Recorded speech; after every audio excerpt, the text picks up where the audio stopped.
Satsang-106. The Eternal Home. 6th November, 1935. Evening Satsang. You are Param Atman. This is your true nature. You have no birth, no death, and no coming or going. The things that have form are not what you are. Water has no form, and the wind and fire also have no form. We are also that which has no form. Nirguna means having no qualities.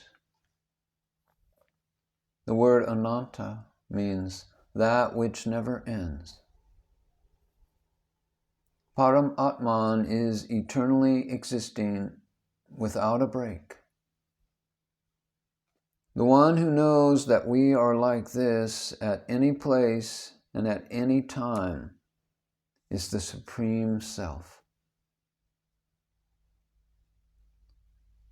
When one knows the real qualities of Param Atman, one has these qualities in oneself.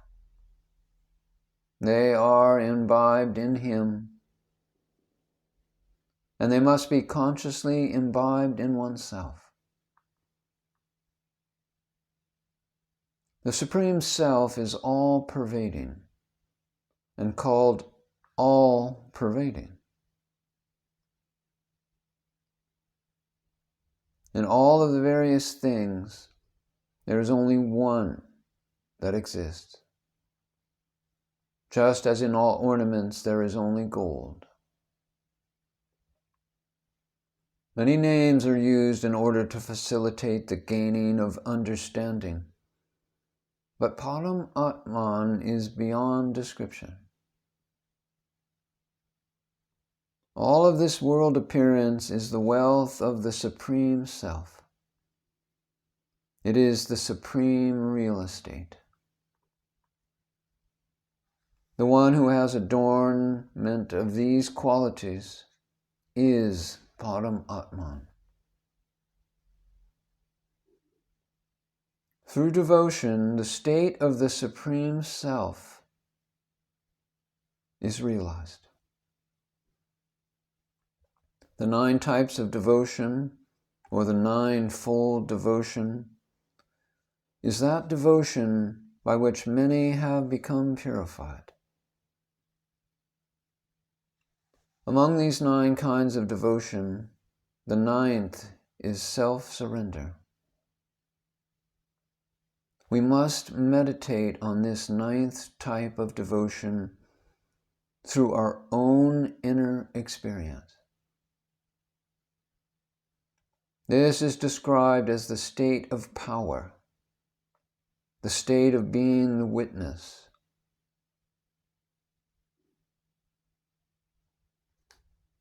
We must examine, inquire into our own experience through self-surrender.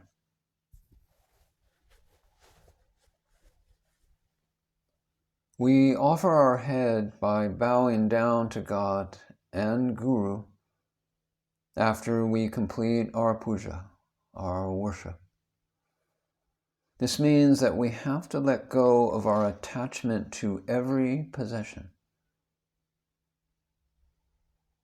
Among devotees, there are very few who meditate on the nature of the self and think about what their actual being is. There are very few who inquire, what am I? The nature of this way of devotion is that we must observe who we are.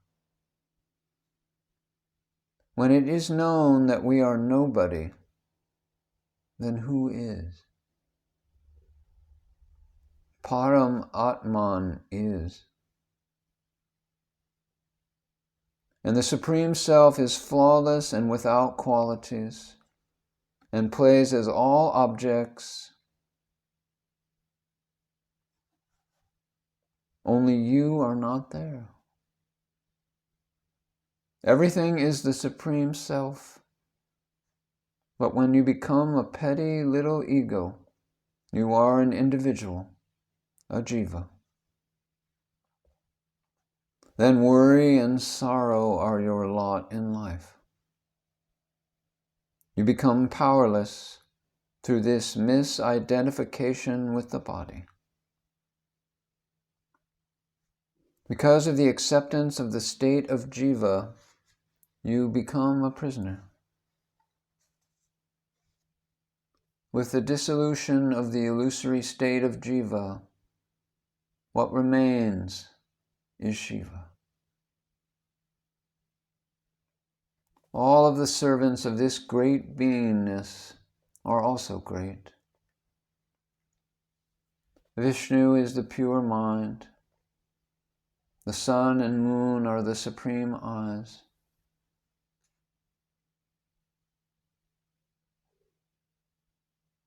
Shiva plays as the formless and as intellect. The earth is one's skin and hair. All of this is the glorious power of the Lord. In this, nothing is insignificant. When the sense of being a jiva, an individual, goes, only Shiva remains, and that is Param Atman. At that time, all of the sense organs are raised in that glory, and they are given the names of the various deities. When the house is owned by the owner, naturally the doors and windows are also owned by him. The discovery that the devotee and God are one comes through self-surrender, the finding of one's own reality. The devotee himself is the ancient God.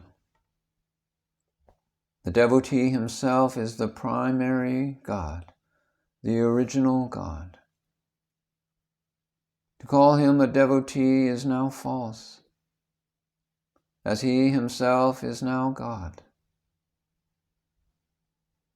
The devotee tried to identify God, and he became God himself.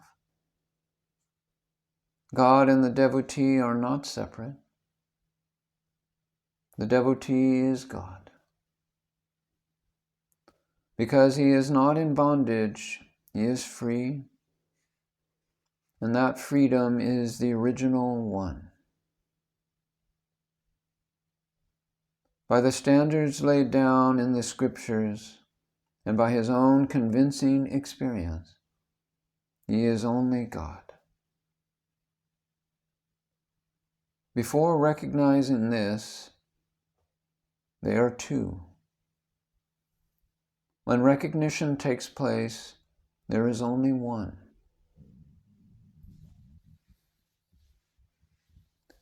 Existence is only one. There is no difference. God is called devotee, and the devotee is called God. Only if you examine this, inquire into this through your own direct experience, will you be convinced. When doubt is gone, the difference of the two names is also gone.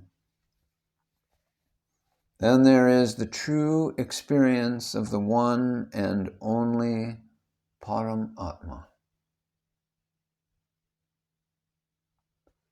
The devotee who was thinking that he was only the body started to worship God, And as soon as he recognized his self, he vanished as a separate entity. The threefold phenomena of Sat Chit Ananda, existence, consciousness, and bliss, all became one.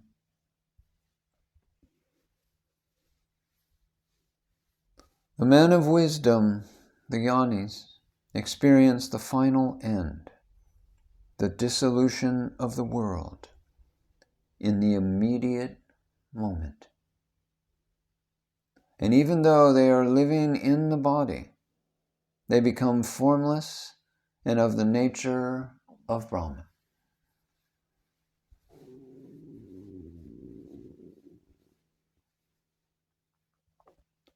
When the ninth type of devotion, self-surrender, is achieved, there is unity with God and there is total freedom. This state of freedom is to know oneself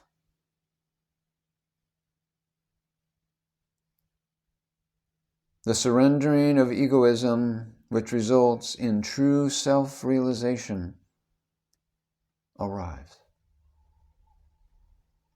If you have really followed what I have told you up to now, then that is self-knowledge. You have understood your own being. We then see clearly as we are, without any prejudice.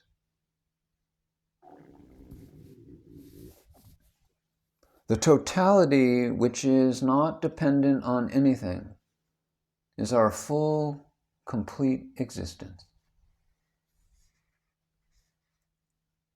There is an understanding of this. That one who surrenders the ego self becomes unconditionally free.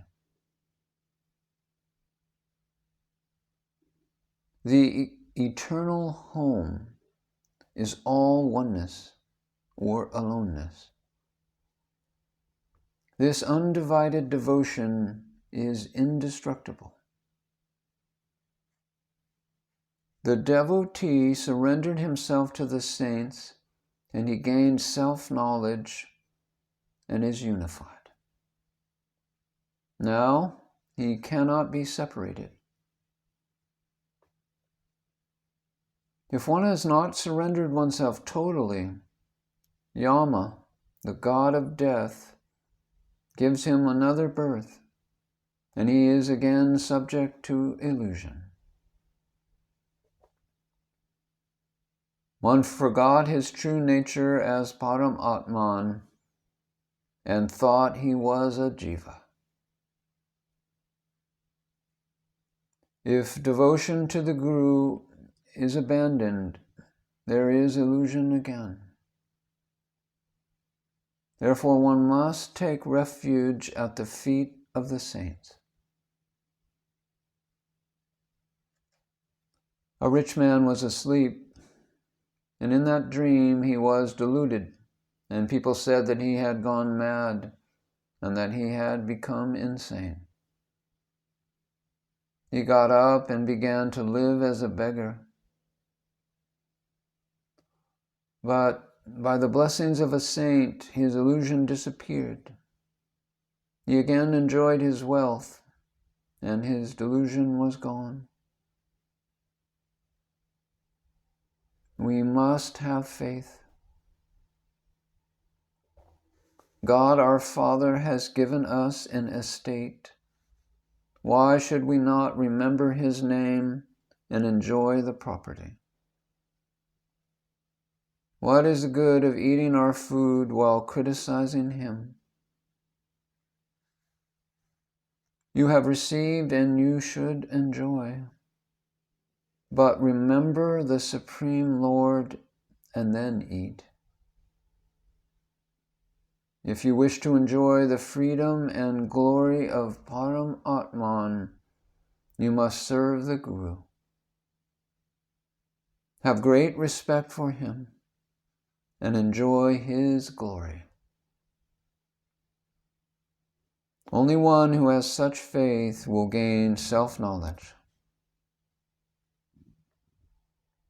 One who has doubt in this knowledge will be haunted by doubts all the time, everywhere.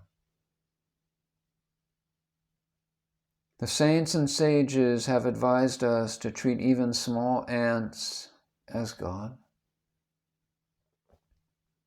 One who blames the saints will surely suffer great sorrow, and one's intellect gets confused, and true knowledge leaves him. As you are Brahman, you must not blame others. One whose pride is gone is the real sage. One who is proud cannot be Brahman. Knowledge is like a mango, which, when it is ripe, you judge it to be so by its appearance and other signs, and you feel like plucking it immediately. If you pluck it at that time, then it is surely sweet. It tastes sweet. The signs of supreme knowledge are that one loves all of the saints and sages. Such a one has a feeling of oneness and is affectionate to everyone. One who has self-knowledge respects all of the saints and sages and has no pride about anything. One looks upon co-disciples as equal to the Guru. One feels that the entire world is only God. Such a one is like a mango that is ready to be plucked. He is worthy of real contentment.